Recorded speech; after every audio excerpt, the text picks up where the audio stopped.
Awa Tozana Boulevard, poids lourd, entrée Ndolo, numéro 37.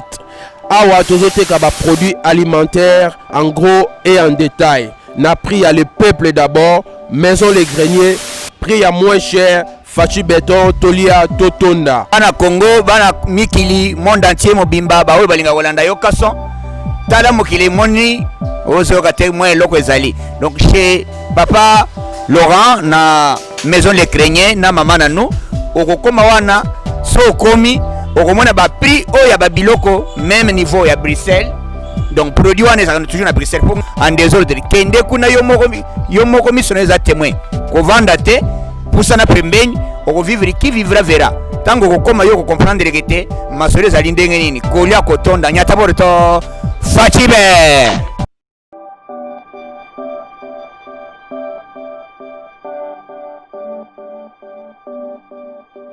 Bonjour très chers internautes. Balandinho Soya Yokason de l'UDPS TV. Nous sommes dans la joie de venir encore dans vos maisons ce matin, cet après-midi ou ce soir, selon le temps que vous allez nous suivre. Ici, c'est votre serviteur Jean-Blaise Chitenge, coordonnateur de Yokason TV.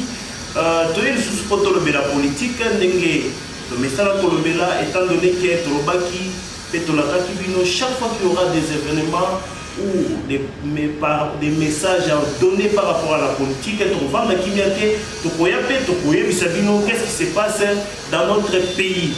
Je sais que lobby qui fait na Congo Mobimba, na RDC Mobimba, na ba diaspora na biso partout bozalaki parce que Zamba Congo ayoki mawa ya ba Congolais, Zamba Congo a telemisi bendele na kati ya Congo étant donné que le président de la République a pesaki mboka oyo na maboko ya Nzambe et voilà aujourd'hui Molimo Mosantu et koti na kati ya ba député et ba député na biso ba voter utile ba monique baza susu na droit ya kosala erreur pour na mboka Congo oyo mboka oba bonzeli Nzambe et pas ya mokonzi ya mboka. L'appel du chef de l'État a été entendu, l'appel du chef de l'État a été suivi à la majorité écrasante na kati ya parlement. C'est comme ça tozali biso nyoso ko telema pe ko komisa Nzambe pe ko pesa merci pa ya oyo andima Congo pe apesa yango kombo oyo richesse nyoso tozala ngo pe kombo oyo ezali koloba kombo nyoso ezali Yesu Kristo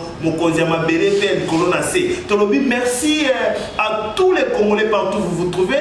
Connectez-vous déjà parce que toye poto panza, toye poto lobela, toye poto talisa, peto pesela masolo politique. Qu'est-ce qui a coulé les FCC?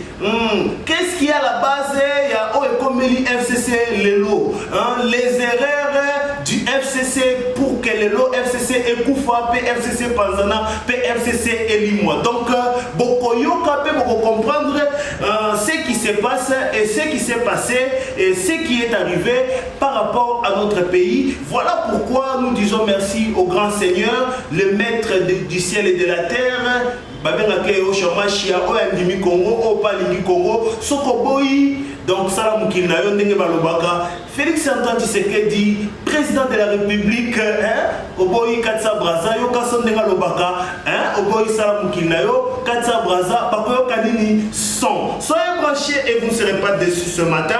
Naye pesa pona panza pena lobela. Qu'est-ce qui a fait que Lelo majorité est basculée FCC et Panzana? Banamboka, vous n'allez pas oublier, il y a eu des erreurs commises par Bandeko Nabiso et FCC. Première erreur Nabango, vous allez tous constater, ou nous avons tous constaté, qu'ils ont sous-estimé l'adversaire. Au moment de la politique, dans la politique, il ne faut pas qu'on sous-estime l'adversaire. C'est une erreur grave en politique. Bamonaki Fati le roi Bonbon, Balobito Rossissé, Peto Melaya aussi là. Or, ils avaient oublié que le président de la République, Fati Beto, il sort d'une machine politique. Or, le politique est botamine nanda kuna bango. A botamine la politique. A quoi une politique, pas école politique. Tout le monde ne va pas douter de cela. Mais ils ont sous-estimé l'adversaire. Ils avaient cru que Félix Antoine Tshisekedi serait un homme facilement mangeable. Talaraka, Yamomoni, sous-estimé l'adversaire. Ils ont fait du n'importe quoi. Étant donné que le président de la République a fait la bango, a suppléé bango, a senga bango, a mis Kiti sur le biba namboka et a masolo mboka. Bo changer. Banamboka masolo oyo ezali pour le développement ya bana na biso. Bon mais quand on tombe ça m'a ndenge sengeli mais bango ba rien to la saye que biso nde to ba mbiaka biso nde ba kolomboka. Ils ont sous-estimé l'adversaire. Ils ont sous-estimé l'adversaire. Voilà les conséquences d'avoir sous-estimé l'adversaire. Or ils ont oublié que l'IDPS a lutté pendant 37 ans. L'IDPS a lutté dans l'opposition pendant 37 ans. L'IDPS a rencontré des obstacles politiques nécessaires qui ont fait que les lots IDPS sont à la mûre. Les lots IDPS ils ont sous-estimé cela. Ils ont oublié que l'IDPS a connu des victimes des années et des années.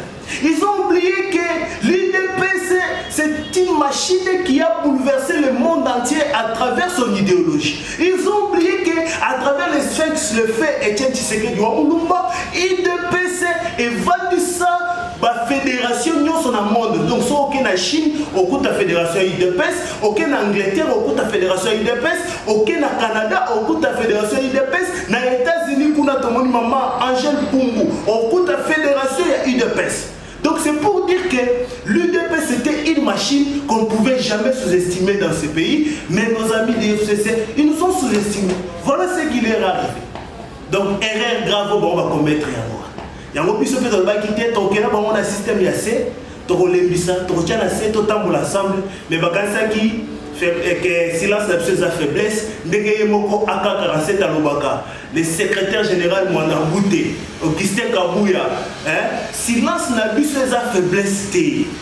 Silence la faiblesse. Silence. Voilà que silence la biso et même la piège au bakoui nango sous-estima qui biso. C'est pourquoi ce qui est arrivé à l'Assemblée nationale. Il y a un Mabunda Kwei, il y a un Mabunda Kei. Deuxième élément à Bango, c'est le sursaut d'orgueil. Ah! Mboko est comme un gâchada. Mboko est à Rimova. Ton Mboko est à Bébina. Mboka Oyo, il y a Kanam. Il y a Kanam Beta. Sursaut d'orgueil. Et là, on est ici la raté. Vous avez l'orgueil. Nous allons paralyser ce pays. Nous allons balkaniser. Félix Soukameki. Les lots coalition Koufi. Bossalini. Les lots vont menacer. Neutralisé. Même si Kabila est parti maintenant, parce que tous ont contre la Massolonios. Le Congo est entre les mains du Dieu Tout-Puissant et entre les mains de son président, son Excellence Félix Antoine Tshisekedi Tshilombo. Sur ce orgueil, orgueil n'a pas moko. Orgueil kolakisake soki bango te mboka nanya lobi ke soki shada razate mboka etambola te nanya lobi ke soki neni azate mboka etambola te qui est dit que soki nani kanamba azate mboka etambola te ou Jeannette Kabila tozoe Kabila mboka etambola te mais c'est archi faux ça. Vous vous trompez hein? Nul n'est éternel hein? Ce n'est que des hommes fous qui ne peuvent pas changer comme avait dit un président. Les choses changent, les choses bougent, il faut aussi bouger. Vous restez dans votre orgueil, vous dites que moi je suis Néhémie, moi je suis Shadari, moi je suis patati patata, mais les lots au commun. Bosuki, voilà ce qui a causé l'air d'or. Il y a mon amour qui même la Bible est claire. L'humilité précède la gloire. Et l'orgueil précède quoi? La chute. Voilà la chute des FCC. Les sursauts d'orgueil que vous avez. Il y a mon lélo, ma solé quoi? Mabunda s'est permis de contre-éclairer le chef de l'État. Mabunda s'est permis d'écrire elle-même au chef de l'État sans tenir compte de l'Assemblée plénière. Ça c'est quel orgueil ça? Ça c'est quel orgueil ça? Mabunda s'est permis elle-même de faire des déclarations politiques contre le chef de l'État. Ça c'est quel orgueil? Est-ce que vous imaginez ça vraiment? Un président de l'Assemblée qui fait tête au chef de l'État en tant que première institution du pays.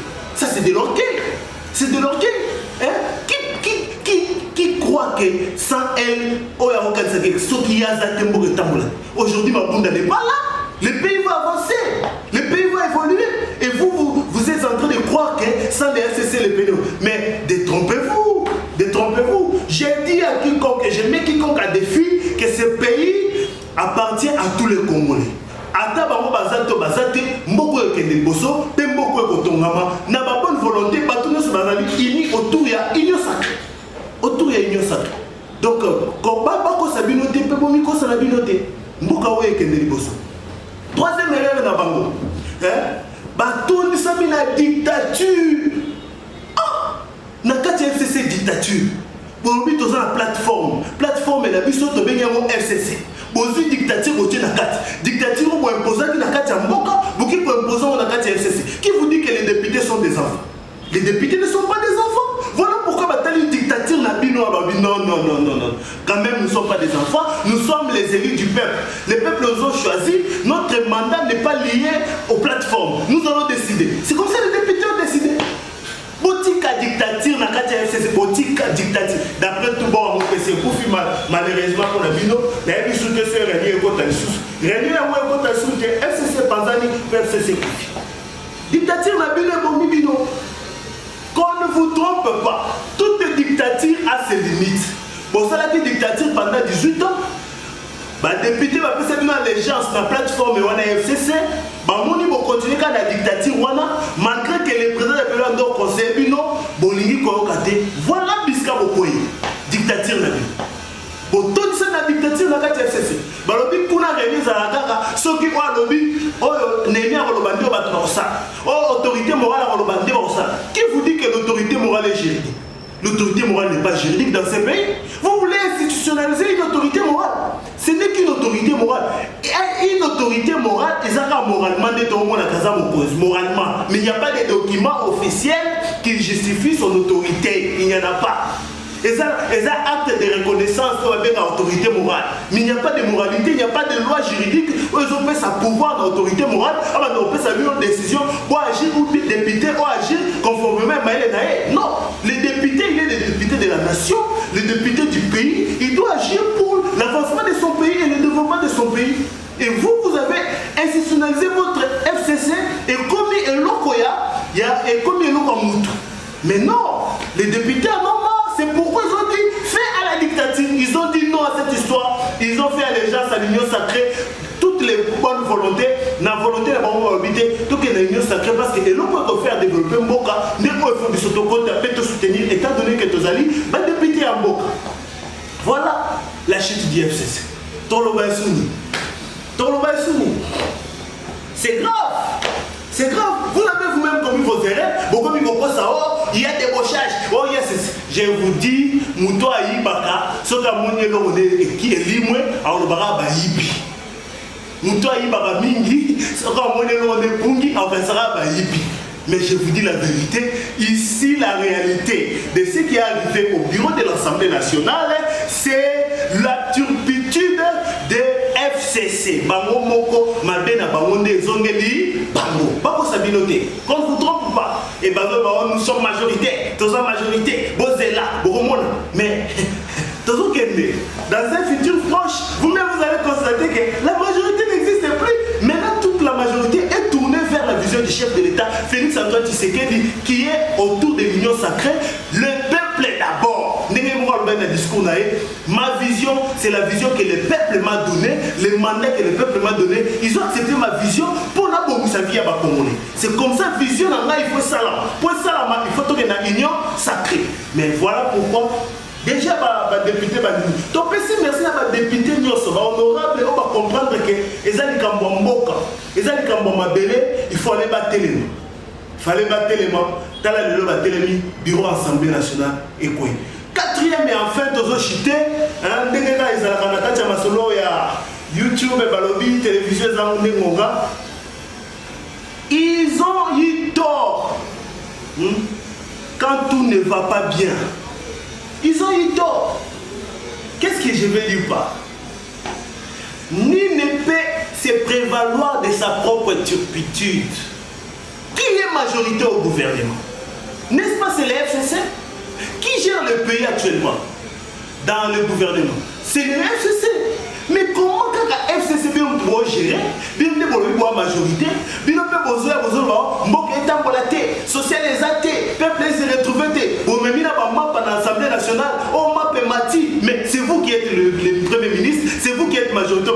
Vous n'interpellez pas le Premier ministre, vous n'interpellez pas votre propre gouvernement, ministre de la Finance, pas l'andela, Mbambongo, qu'est-ce qui se passe pour l'IP Mata? Bon, Fandiwana, vous êtes là, on m'appelle Mati. Mais nous sommes dans quel pays ça?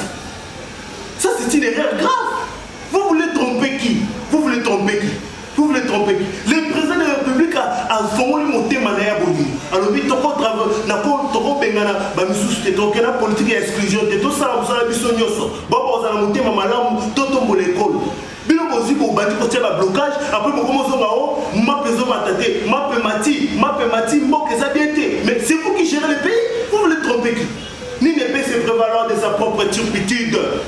Et vous dites que Mbokeza bien été. Ma boule d'affaires n'a pas l'Assemblée nationale, ma pémati. Mais ça c'est quoi ça? Vous voulez nous dire quoi?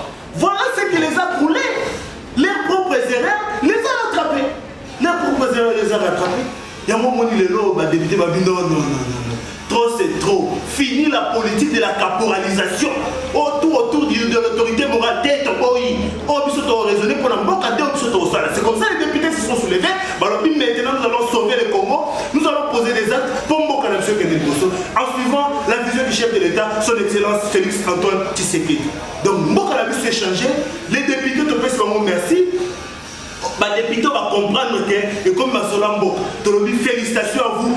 Continuer sur cette lignée. Parce que ces pays, ce n'est pas question de telle plateforme politique, du FCC ou du CAS. C'est un problème de la nation. Mboka a besoin d'un texte, homme politique digne pour la nation, afin de sauver le pays, d'amener le pays dans un changement radical et dans son développement intégral. Mboka a besoin d'un merci à tous les internautes. Vous avez que Kolanda Bisso. Vraiment, tu as un message pour nous dire que les FCC a pris une erreur moko. Bako Sabinoté qui a eu débauchage, il n'y a pas eu corruption, il n'y a pas eu débauchage, il y a eu l'élite congolais à travers les députés nationaux. Ils ont décidé de déchoir les bureaux de l'Assemblée nationale pour amener les nouveaux vents, les vents de l'Union sacrée que le président de la République a demandé à Sengina Batomaïle, bonne volonté, par contre, les Likambo, Pombo Kalasso et Kendel Bosso. Donc, si vous avez son botte bisca, vos amis, ban à Londres, ban à Paris, ban à France, Mambo Tebele, Maman Marie Meta, nous n'oublierons jamais. Ici, Yokasson vous dit bonjour. Tolobi les deux amis anniversaire. Yokasson. Donc, Yemoko président de FKTD, joyeux anniversaire. Avec Pati Chipamba anniversaire naé. Joyeux anniversaire à vous, notre caméraman qui est derrière même la caméra en plein boulot. Joyeux anniversaire. Vraiment, nous sommes des cœurs et de joie, remplis de cœurs de joie, parce que Talaga président Nabiso a fêté anniversaire. Nous allons faire une émission pour aussi dénoncer ce qui s'est passé pour Nabako Bazolo Baké. Il y a eu débauchage, il y a eu corruption. Nous disons que ce sont les propres erreurs. Il y a FCC, Ndebeli Barona Liboulou, Bako Sabinote, Banamboka, Biska Bozwami, la fédération Nyoso ya IDPS. To Pesibino Mambote Tolobi, Botelema, Ezali Likambuya Mboka. Ndenge mokonzi mboka lobaki, o nazo sala eza makambo ya discours te, o ndenge mokonzi mboka sala discours, et ama solo mboka te na lobela. Donc Botelema, to tombo l'école na biso, ekende liboso, na pesi mbote na bayo balandi biso, Françoise Kalengela, Pati Chipamba, Eliezer Katende, Nabo Sanité Gédéon, Bazali Ebele, tous nos travailleurs, toute l'équipe que je gère ici, Bambote Ebele, force du progrès, merci pour le travail que vous avez abattu, parlementaires debout, tous les présidents des parlements debout, Abbé Cholet, Pasteur Guilin, Bambote Ebele, président Miyake, Bambote Ebele, parce que ce sont des gens avec qui nous collaborons, étant donné que nous gérons une chaîne Bipaïwa Piba, d'Extramois, d'Ilili Nabango. Merci bien à tous nos abonnés, soyez toujours connectés et vous ne serez pas déçus. Bye bye, si vous voulez entrer en contact avec Nabiso, Bobenga Yokason, vous avez mon coordonnateur Azala Marcelo, donc tous vos problèmes seront résolus et tous vos soutiens, Talaka Babonane, bonne année, le président de FKTD vraiment, yoka son topesio joyeux anniversaire taka le 12 décembre 12 moi na 12 meilleur parlementaire talagaga et sera l'obité donc monde ezalaka troublé monde bien gagamaka c'est l'obité il faut aloba donc un ambassadeur